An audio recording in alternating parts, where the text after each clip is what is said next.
sa section M. So class, may pag-aaralan tayo ngayon. Handa na ba kayo? Yes po, teacher! Yes po, teacher! Yes po, teacher! 1 hour later. No, nakita mo yun? Yung nangyari ka kanina, palibre sa sayo. Yung crush mo. Nagsara yun, di ba nakabukas yun? Oo nga! Class, huwag niyo naiintindihan yun at baka hangin lang yun. Okay po, teacher. Sige po, teacher. Guys, uwi na class, so pwede na kayong umuwi. Gagawin na ako. Thank you. Thank you. Thank you. Samahan mo kami, Princess! Princess! Nabukasan. Alam mo na, Princess. Nakauwi na kaya siya galing sa ospital. Di ba na ospital siya? May bago kayong kaklase, si Jiha. Hello, Jiha. Ano pa nga? Ilang taon ka na? 10.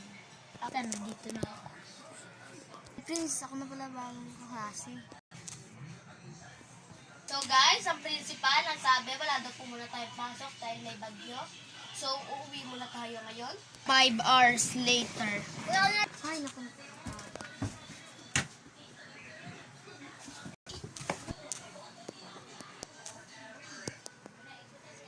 Nabukasan.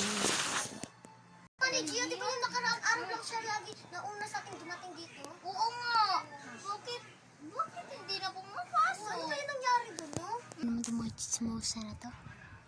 Ganyan pa! Hoy! Hoy! Gio! Gio! Huwag mo sa kalit sa princess! Saksakin. Sabi niya, princess! Princess! Demonyo ka! Princess! Princess! Hoy! Demonyo ka! Hayop ka! Hayaan nyo, hindi yung makakatakas sa akin yun. Oh!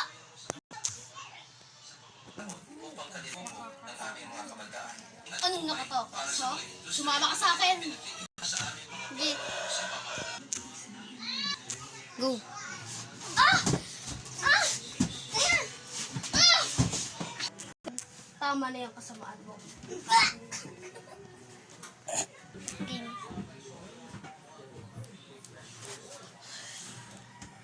Mga kayo, pumasok na kayo dito. Kalipas ng ilang linggo. Nawala na! Nawala! Nawala lang si princess!